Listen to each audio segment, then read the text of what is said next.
أعمالنا من يهده الله فلا مضل له ومن يضلله فلا هادي له ونشهد أن لا إله إلا الله وحده لا شريك له ونشهد أن محمدا عبده ورسوله الذي أرسله بالحق بشيرا ونذيرا وداعيا إلى الله بإذنه وسراجا منيرا فقد قال الله سبحانه وتعالى في كلامه المجيد وفي فرقانه الحميد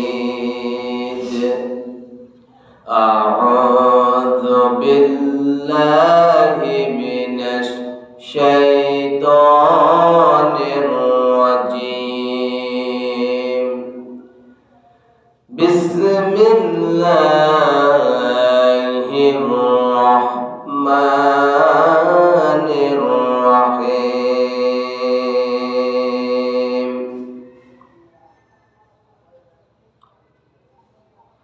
سبحان الذي أسرى بعبده ليلا من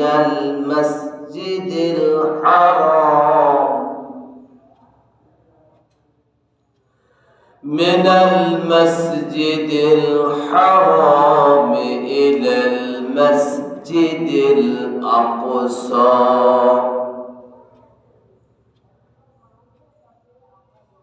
الذي باركنا حوله لنريه من آياتنا إنه هو السميع البصير وقال رسول الله صلى الله عليه وسلم تركت فيكم أمرين لن تضلوا ما تمسكتم بهما كتاب الله وسنة رسوله أو كما قال عليه الصلاة والسلام إن الله وملائكته يصلون على النبي يا أيها الذين آمنوا صلوا عليه وسلموا تسليما اللهم صل على سيدنا مولانا محمد وعلى آل سيدنا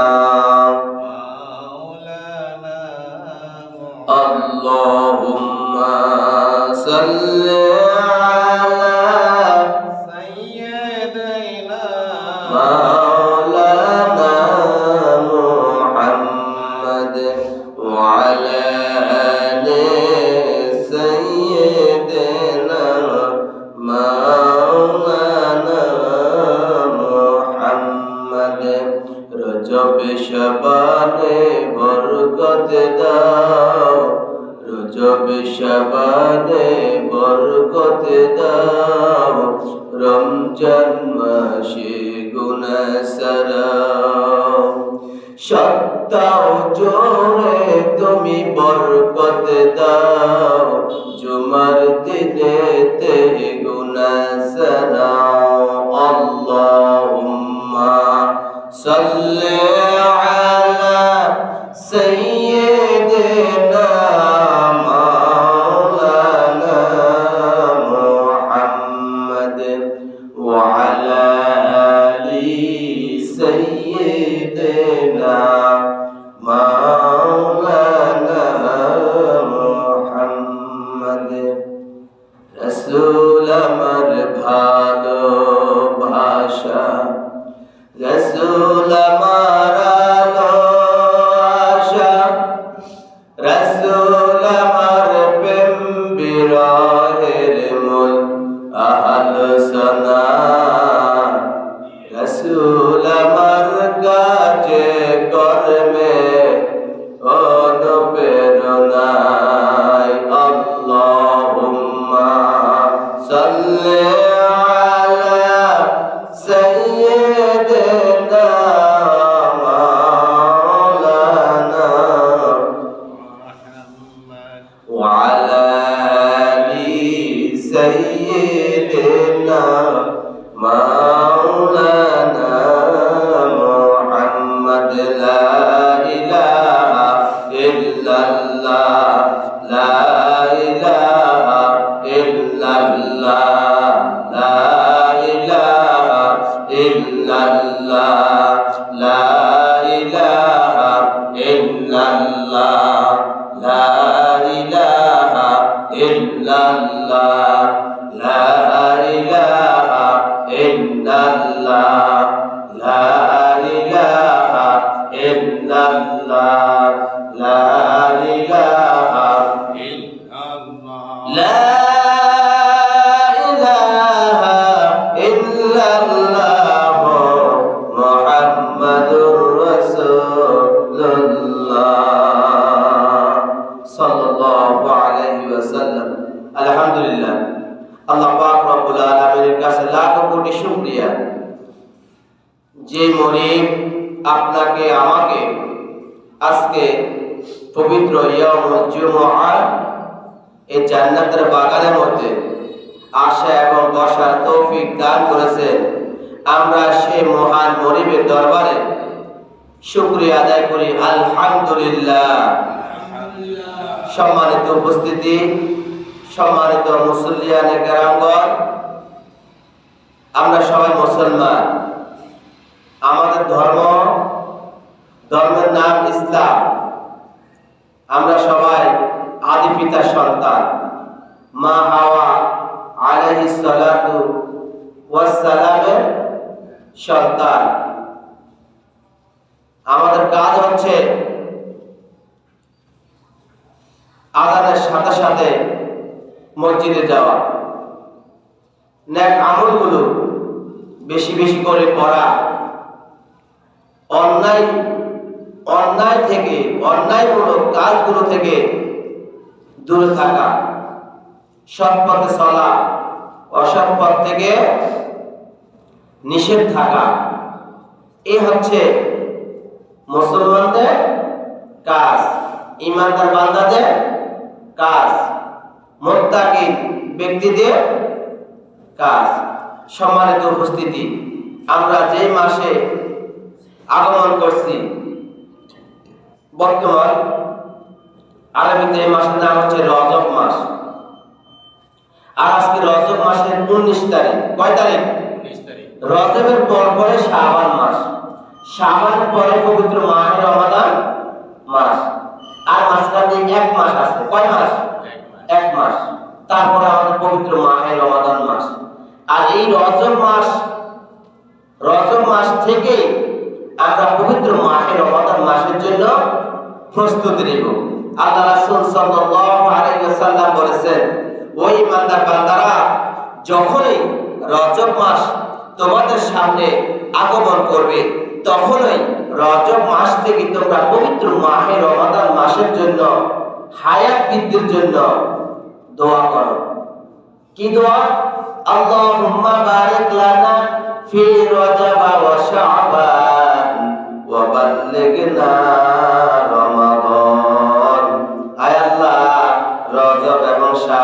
শাবান মাসে বরকত দান করুন, আর রমজান পর্যন্ত আপনি আমাদের সবাইকে হায়াত বৃদ্ধি করে দিন। সুবহানাল্লাহ। এটা হচ্ছে শুধু রমজানের হায়াত বৃদ্ধির জন্য দোয়া। আর এমনিতে প্রত্যেকটা মানব জাতিকে, প্রত্যেকটা মুমিন বান্দাকে আল্লাহ তাআলা যেদিন এই পৃথিবীতে সৃষ্টি করছে ওই দিন থেকে আমাদের হায়াত নির্ধারিত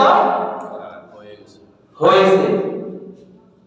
আর এমনিতে আমরা পবিত্র মাহে রমাদান মাসের জন্য, যেন পবিত্র মাহে রমাদান মাস পর্যন্ত আমরা হায়াত পেয়ে থাকি, এই জন্য আমরা রজব মাস থেকে আমরা দোয়া করবো ইনশাআল্লাহ।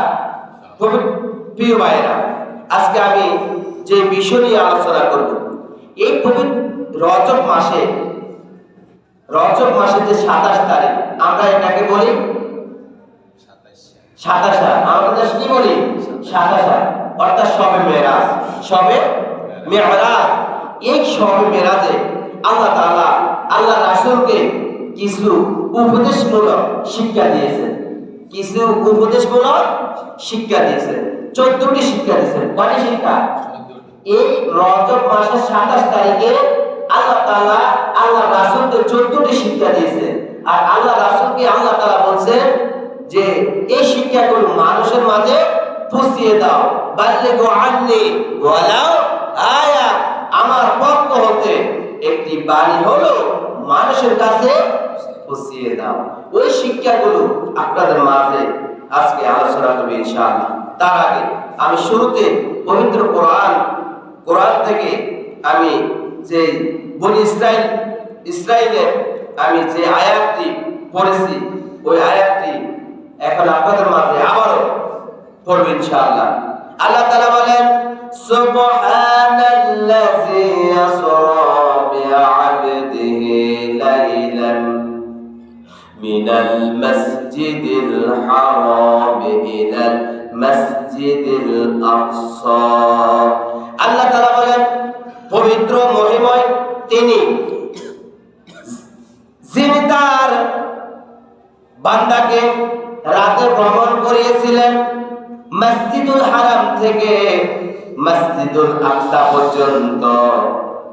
আর ভ্রমণ করার পর আল্লাহ তাআলা তারপরে বলেছেন, আল্লাহ তাআলা তারপরে বলেন, আল্লাযী বারাকনা হাওলাহু লিনুরিয়াহু মিন আয়াতিনা।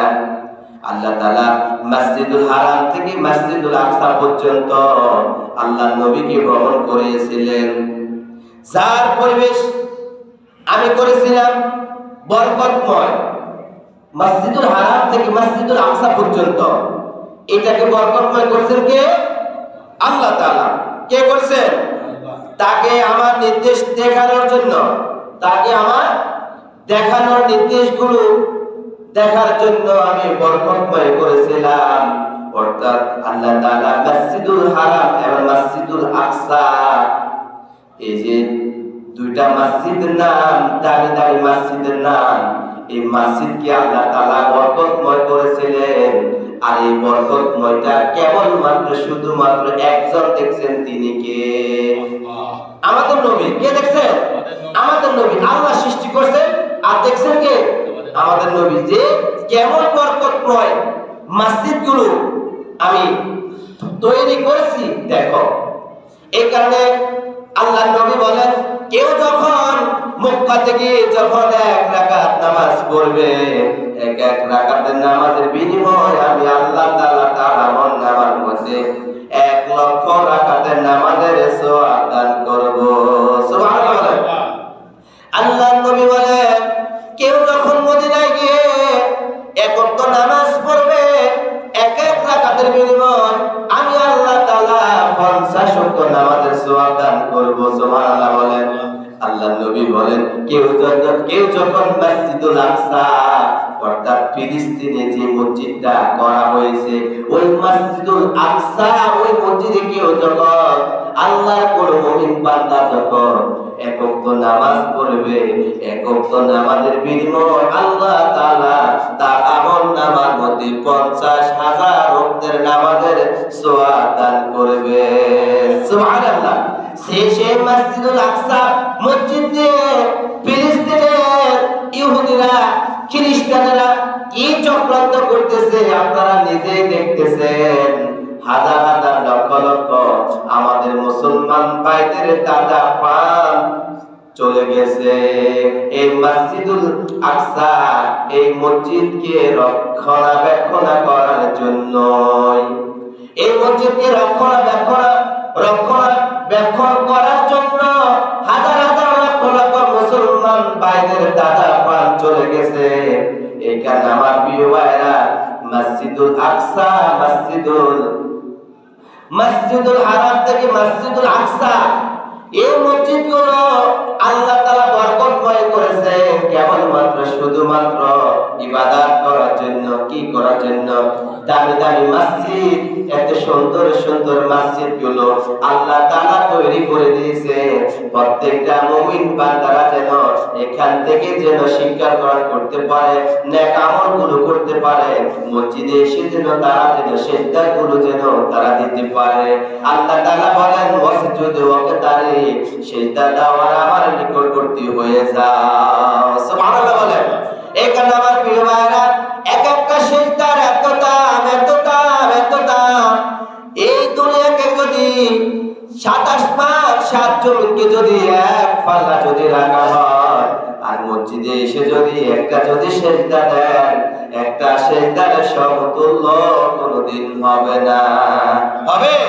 হবে না।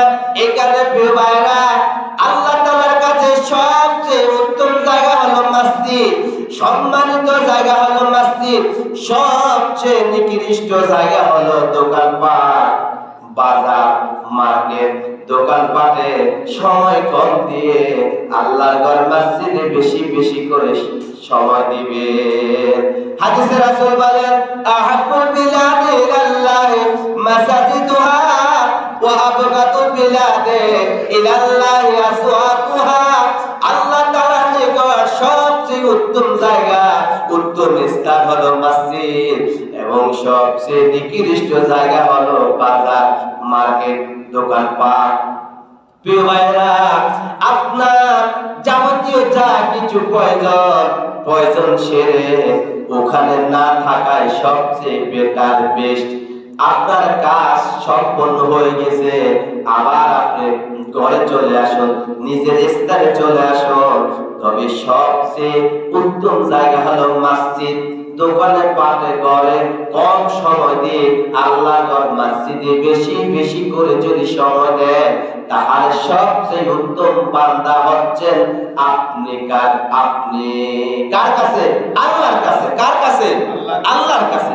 প্রিয় ভাইরা, এই রজব মাসে মেরাজ থেকে ফিরে আসার পর আল্লাহর নবীকে আল্লাহ তাআলা যে 14টি শিক্ষা দিয়েছে, ওই 14টি শিক্ষা এখন আপনাদের মাঝে আমি পেশ করব।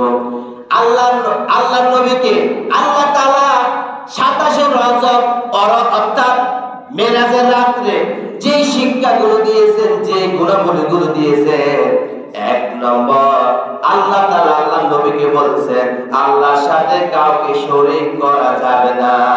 আল্লাহ তাআলা নবীকে বলেছেন, ও নবী, আমার উম্মতদেরকে বলে দাও, ঘোষণা দিয়ে দাও, বাল্লিগু আন্নি ওয়ালাউ আয়া, আমার মুমিন বান্দারা যেন আমার সাথে যেন শরীক না করে, অংশীদার না করে। লা তুশরিকু বিল্লাহ, আমার সাথে শরীক করিও না। ইন্না শিরকা লা যুলমুন আযীম, নিশ্চয় শিরক করা হলো মহা অন্যায়, জুলুম। আপনি শিরক করছেন আর আল্লাহর সাথে জুলুম করছেন। আল্লাহর সাথে যদি আপনি জুলুম করেন, আপনি কি রেহাই পাবেন? ভাই রেহাই পাবেন? রেহাই পাবেন না। পৃথিবীর মধ্যে যত গুনাহ করছেন আল্লাহ সকল গুনাহ ক্ষমা করে দিবে, তবে আল্লাহ তাআলা শিরকের গুনাহ কোনোদিন ক্ষমা করবে না। এই কারণে আল্লাহ তাআলা বান্দারে আমার সাথে শরীক করিও না। যদি তোমরা আমার সাথে শরীক করো, আমি আল্লাহ তাআলা তোমাকে ইহকাল পরকালে কোনোদিন ক্ষমা করব না। 2 নাম্বার শিক্ষা হলো আল্লাহ তাআলা আল্লাহর নবীকে মেরাজের রাতে ঘোষণা দিয়েছেন, ও নবী আমার উম্মতদেরকে বলে দাও মা বাবার সাথে ভালো ব্যবহার করা। প্রত্যেকটা মুমিন বান্দা যেন, প্রত্যেকটা ছেলে মেয়েরা যেন মা বাবার সাথে যেন উত্তম আচরণ করে, ভালো আচরণ করে। আল্লাহ তাআলা কোরআন দ্বারা প্রমাণিত করে দিয়েছে, ওয়াবিল ওয়ালিদাইনি ইহসানা, তোমরা তোমাদের পিতা মাতার সাথে ইহসান ভাষায় কথা বলো, উত্তম ভাষায় কথা বলো। নবীজি বলেছেন হুমানারুকা ওয়া জান্নাতুকা, পিতা মাতার পায়ের তলে জান্নাত, আর পিতা মাতার পায়ের তলে হলো জাহান্নাম। আল জান্নাতু তাহতা আকদামিল উম্মাহাত, পিতা মাতার পায়ের তলে হলো সন্তানের বেহেশত। এখানে আমার প্রিয় ভাইরা, পিতা মাতার সাথে খারাপ ভাষায় কথা বলা যাবে না, নোংরা ভাষায় কথা বলা যাবে না, ধমক দিয়ে কথা বলা যাবে না, উপশব্দ এই ব্যবহার করা যাবে না। আল্লাহ তাআলা বলেন ওয়াবিল ওয়ালিদাইনি ইহসানা, পিতা মাতার সাথে তোমরা উত্তম ভাষায় কথা বলো। এরপর আল্লাহ তাআলা বলেন ওয়া ক্বাদা রাব্বুকা আল্লা তা'বুদু ইল্লা ইয়্যাহু ওয়া বিল ওয়ালিদাইনি ইহসানা। আছে কি না? আছে না? এই কারণে পিতা মাতার সাথে সুন্দর ভাষায় কথা বলতে হবে, মাধুর্য ভাষায় কথা বলতে হবে। ওয়া'বুদুল্লাহ, আল্লাহর ইবাদত করতে হবে। ওয়া'বুদুল্লাহ ওয়া লা তুশরিকু, আল্লাহর ইবাদত করবা এবং আল্লাহর ইবাদত করার পর আল্লাহর সাথে অংশীদার করা যাবে না, শিরক করা যাবে না। ওয়া বিল ওয়ালিদাইনি ইহসানা, আর পিতা মাতার সাথে সুন্দর ভাষায় কথা বলতে হবে, ছোট ছোট করে কথা বলতে হবে, ধমক দিয়ে কথা বলা যাবে না, উপশব্দ ব্যবহার করা যাবে না। যে মা বাবা আমাদেরকে 9 মাস দুধ পান করাইছেন, বলেন 2 বছর যাবত আপনাকে আমাকে দুধ পান করাইছেন, এই যে শীতের মৌসুমে আমি নিজে দেখতেছি আমার ছোট্ট একটা বাচ্চা আছে, 2টাই বাচ্চা। প্রথম বাচ্চাটা 5 বছর, মেয়েটা ধরেন 15 মাস। কয় মাস? 15 মাস। সন্তান যখন প্রসব করে আমার নিজের চোখে দেখা, আমি নিজে আমার বেশিরভাগই আমার কাছে থাকে, আমি যতক্ষণ বাসায় থাকি। সন্তানটা যখন প্রসব করে তখন ওই প্রসবটা কি করি আমরা, ওই সন্তানকে ঠান্ডা লাগাই না, সন্তানকে আমরা গরম জায়গার মধ্যে রাখি, গরম গরম জামাগুলো পরিধান করি কিনা। কিন্তু মা বাবা ভিজা কাপড়ের মধ্যে শুয়ে সন্তানকে শুকনা কাপড়ের মধ্যে শোয়াইছে, ওই মা বাবার সাথে ধমক দিয়ে কথা বলা যাবে না, ইহসান ভাষায় কথা বলতে হবে। মা বাবা যদি 80 বছর, 90 বছর, 100 বছর যদি হয়, মা বাবার খোঁজ খবর নিতে হবে। মা বাবার ছেলে সন্তান থেকে যতটুকু প্রাপ্য, ওই অধিকারগুলো তাদের মাঝে পৌঁছে দিতে হবে। ঠিক কি না? প্রিয় ভাইরা, 3 নাম্বার শিক্ষা হলো মেরাজের রাতে আল্লাহ তাআলা আল্লাহর নবীকে যে শিক্ষাগুলো দিয়েছেন, 3 নম্বর শিক্ষা হলো তোমাদের কৃতকর্মের জন্য আল্লাহর কাছে তাওবা করতে হবে। আল্লাহ তাআলা আমার জীবনের লাইফে এই বছরে হায়াতে আমি কত গুনাহ করছি, আমার গুনাহ পৃথিবীর মধ্যে কেউ জানে না। মা গুনাহ করছে কেউ জানে না, বাবা গুনাহ করছে কেউ জানে না, ছেলে গুনাহ করছে কেউ জানে না, মেয়ে গুনাহ করছে কেউ জানে না, নাতি গুনাহ করছে কেউ জানে না, দাদা গুনাহ করছে কেউ জানে না, নানা গুনাহ করছে কেউ জানে না, মসজিদের ইমাম সাহেব গুনাহ করছে কেউ জানে না, নেতা গুনাহ করছে কেউ জানে না, পৃথিবীর মধ্যে কেউ জানে না, একজন জানেন, তিনি কে? এবার আল্লাহ বলছে বান্দারে তাওবা করো, তাওবা করে আমার কাছে ফিরে আসো। আল্লাহ তাআলা বলেন ইয়া আইয়ুহাল্লাযীনা আমানু, হে ইমানদারগণ, তুবু ইলাল্লাহি তাওবাতান নাসুহা, এমন ভাবে তওবা করবা, তাওবাতুন নাসুহা। আল্লাহ আমি এমন গুনাহ করছি, আমি আর কখনো এই ধরনের পাপ করব না, এই ধরনের গুনাহ করব না। আল্লাহ আপনি আমাকে ক্ষমা করে দেন, আপনি আমাকে ক্ষমা করে দেন। এইভাবে আল্লাহর কাছে যখন ফরিয়াদ করে যখন তাওবা করবেন, আল্লাহ তাআলা অবশ্যই আপনার তাওবা কবুল করে আপনার পিছনে যাবতীয় সকল গুনাহগুলো ক্ষমা করে দিবেন। কে দিবেন? প্রিয় ভাইরা, 4 নম্বর শিক্ষা হলো আত্মীয় স্বজনকে তাদের অধিকার দাও, আর মিসকিন ও মুসাফিরদের হকগুলো আদায় করে দাও। এই কথাকে বলছেন আল্লাহর নবী বলছেন, আল্লাহ তাআলা আল্লাহর নবীকে বলছেন, ও নবী, মানুষের মাঝে পৌঁছিয়ে দাও তারা যেন তাদের আত্মীয় স্বজনদের অধিকারগুলো যেন দিয়ে দেয়, আর এতিম মিসকিন মুসাফিরদের হকগুলো যেন তারা যেন দিয়ে দেয়। আল্লাহ তাআলা বলছেন ওয়াবিদিল কুরবা ওয়াল ইয়াতামা ওয়াল মাসাকিন ফাআম্মাল ইয়াতীমা ফালা তাকহার ওয়া আম্মাস সাইলা ফালা তানহার। এতিম মিসকিন হক দিয়ে দাও, এতিম মিসকিন হক দিয়ে দাও, আত্মীয় স্বজনদের হক দিয়ে দাও। যতক্ষণ পর্যন্ত এতিম মিসকিনদের হক না দিবা, আত্মীয় স্বজনদের হক না দিবা, ততক্ষণ পর্যন্ত হাসর ময়দানে তোমাকে ক্ষমা করা হবে না, ক্ষমা করা হবে না। 50,000 বছর দাঁড়িয়ে দাঁড়িয়ে আল্লাহর কাছে জবাবদিহিতা করতে হবে, হিসাব করতে হবে, দিতে হবে। এখানে আমার প্রিয় ভাইয়েরা, আমরা আমাদের আত্মীয় স্বজনদের হকগুলো আদায় করে দিব, এতিম মিসকিনদের হকগুলো আমরা আদায় করে দিব। যদি এতিম মিসকিন হকগুলো যদি আদায় না করে দেন, আত্মীয় স্বজনদের হকগুলো যদি আদায় না করে দেন, তাহলে আপনি যত নেক আমল করছেন সব নেক আমলগুলো বৃথা যাবে, ঠিক কি না? আল্লাহ রাসূল বলেছেন হাক্কুল্লাহ, হাক্কুল ইবাদ, আল্লাহর হক আর বান্দার হক। আল্লাহর নবী বলেছেন আল্লাহর হক আল্লাহ maaf করে দিবেন। জুমার নামাজ যদি না পড়েন আল্লাহ হয়তো আপনাকে ক্ষমা করে দিবেন, কি ফজরের নামাজ পড়েন আল্লাহ আপনাকে maaf করে দিবেন, জোহরের নামাজ পড়েন আল্লাহ আপনাকে maaf করে দিবেন, জুমার মসজিদে আপনি 20 টাকা দান করেন নাই আল্লাহ আপনাকে maaf করে দিবেন, নফল কাজ করেন নাই, ওয়াজিব কাজ করেন নাই, যে কোনো জায়গা দিয়ে আল্লাহর একটা হক আপনি ঠিকমতো আদায় করেন নাই, আল্লাহ আপনাকে maaf করে দিবে। তবে হাক্কুল ইবাদাত, বান্দার হক বান্দা যদি ক্ষমা না করে আল্লাহ তাআলা আপনাকে কোনোদিন ক্ষমা করবে না, ঠিক কি না? এখানে আমার প্রিয় ভাইরা, মেরাজের রাতে আল্লাহ নবী আল্লাহকে যে শিক্ষা দিয়েছেন ওই শিক্ষার মধ্যে 5 নম্বর শিক্ষা হলো অপচয় করা যাবে না। অপচয় করা যাবে না। যতটুকু খাইতে পারেন ততটুকু খাইবেন, যতটুকু প্রয়োজন ততটুকু আপনি ব্যবহার করবেন, অতিরিক্ত ব্যবহার করবেন না, অতিরিক্ত অপচয় করবেন না। আল্লাহ রাসূল বলেন ইন্নাল মুবাজ্জিরিনা কানু ইখওয়ানিশ শাইতান, নিশ্চয় অপচয়কারী শয়তানের ভাই। আল্লাহ নবী এই কথা বলছেন, আবার আল্লাহ নিজে এই কথা বলছেন। এই আয়াতটা কোরআনও আছে, হাদিসও আছে।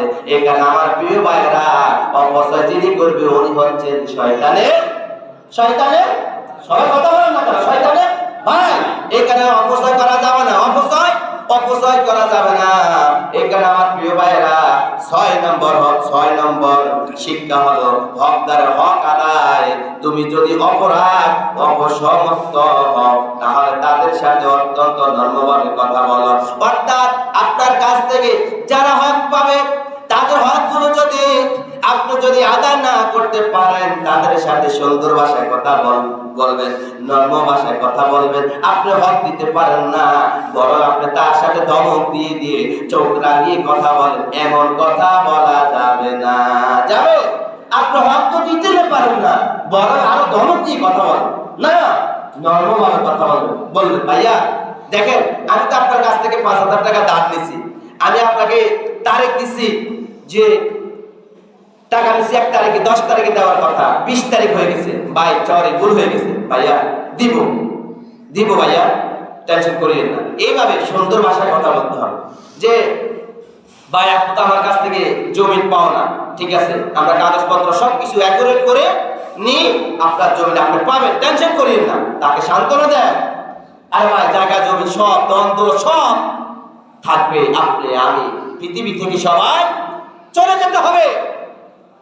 প্রিয় ভাইয়েরা, তারপরে 7 নম্বর শিক্ষা হলো ব্যয়ের ক্ষেত্রে বেহিসাবি হয় না। যেখানে যে খরচ ওই খরচ করতে হবে। আমাদের মধ্যে অনেক ভাইয়েরা আছি, আমরা বকিলতা করি, কিপটামি করি না? বকিলতা করি, কিপটামি করি। এই যে এখন শীতের মৌসুম, পরিবারের মধ্যে কম্বল দরকার, বিভিন্ন আসবাবপত্রগুলো দরকার। অনেক সময় দেখা যায় আমরা আমাদের ছেলে মেয়েদেরকে আমরা কি করি না, তাদেরকে শীতের জামাগুলো আমরা কিনে দেই না।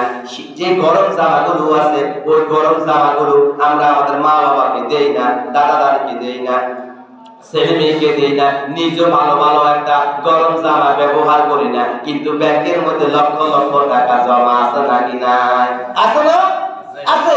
বাজারে যাইলে এই মাথা থেকে ওই মাথা পর্যন্ত মূলামূলি করবে, কোথায় দাম কম পাওয়া যায়। আরে ভাই, আমাদের বড় বড় দায়িত্বশীল ভাইরা বলছেন, আমরা যখন প্রোগ্রামে যাই, দায়িত্বশীল ভাইরা বলতেন যে রিক্সাতে যখন উঠবা তখন ড্রাইভারকে 10 টাকা বেশি দিবা, 10 টাকা বেশি দিবা। আরেকদিন তোমাকে সে এমনিতে নিয়ে নিবে, জায়গা না থাকলেও একজনকে নামায়া তোমাকে নিবে। কেন? তুমি তাকে সবসময় 10 টাকা বেশি দাও। তারা শ্রমিকদেরকে বেশি দিবে, শ্রমিকদেরকে বেশি দিবে। অথচ আমরা কি করি? আমরা বাজারে যাই, এই মাথা থেকে ওই মাথা পর্যন্ত আমরা মূলামূলি করি। আমরা এখানে আমরা বেহিসাবি করি। অথচ আগে একটা পয়েন্ট বলছি না, আমরা অপব্যয় করি কিনা? যেখানে আমাদের প্রয়োজন নাই ওখানে খরচ করি, যেখানে খরচ করা দরকার ওখানে আমরা খরচ করি না, বখিলতা করি। প্রিয় ভাইয়েরা, তারপরে হচ্ছে মেরাজের রাত্রে আল্লাহর নবীকে আল্লাহ তাআলা যে শিক্ষা দিয়েছেন, ওই শিক্ষার মধ্যে ৮ নম্বর শিক্ষা হলো দারিদ্র্যের ভয়ে সন্তানকে হত্যা করা যাবে না। অভাবের কারণে, অভাব অনটনের কারণে সন্তানকে হত্যা করা যাবে না, সন্তানকে মেরে ফেলে দেওয়া যাবে না। জাহেলিয়াতের যুগের সময় আপন সন্তানকে জীবন্ত হত্যা করা হতো, ছেলেকে হত্যা করা হতো, মেয়েকে হত্যা করা হতো। এই কারণে আমার প্রিয় ভাইয়েরা, এই কথাটা কিন্তু এখনকার কথা না, এই কথাটা হলো 1400 বছর আগের কথা। আল্লাহ নবী যা বলে দিয়েছেন সব কথাগুলো বাস্তবে মিলা, বাস্তবে মিলা 1400 বছর আগের এই কথাগুলো। তাহলে দারিদ্র্যের কারণে, অভাবের কারণে ছেলে মেয়েকে হত্যা করা যাবে না। আপনার রিজিকের ব্যবস্থা কে করবে? আল্লাহ। আমাদেরকে খাওয়ান কে? আমাদের রিজিক দাতাকে, পালন কর্তাকে। আমাদেরকে অসুখ দেয় কে? সুস্থ করেন কে? হাসপাতালে গিয়ে দেখেন হাজার হাজার মানুষ বেডের মধ্যে শুয়ে আছে, কত শত শত রোগ আক্রান্ত। এর মাঝে আপনি আমি সুস্থ আছি, শুকরিয়া আদায় করা দরকার না? শুকরিয়া আদায় করা দরকার কিনা? একটা সন্তান যখন ভূমিষ্ঠ হবে, ভূমিষ্ঠ হওয়ার আগে আল্লাহ তাআলা আপনার রিজিকের ব্যবস্থা করে রেখেছেন, আল্লাহর কাছে চাইতে হবে। প্রিয় ভাইয়েরা, তারপরে হলো 9 নম্বর হলো জিনা ব্যভিচারের কাছেও যেও না। মেরাজের রাত্রে 27 রজব, আজকে হচ্ছে মেরাজের অর্থাৎ রজব মাসের আজকে হচ্ছে 19 তারিখ, আর কয়েকদিন আছে। এই 27 রজবের রাত্রে 27 তারিখে এই মেরাজের রাত্রে আল্লাহ নবীকে আল্লাহ যে শিক্ষাগুলো দিয়েছেন, এই শিক্ষাগুলোর মধ্যে 9 নম্বর শিক্ষা হলো জিনা ব্যভিচারের মধ্যে লিপ্ত হওয়া যাবে না। লা তাকরাবু জিনা, তোমরা জিনার কাছে যাও না। এটা জঘন্যতম অপরাধ, জঘন্যতম।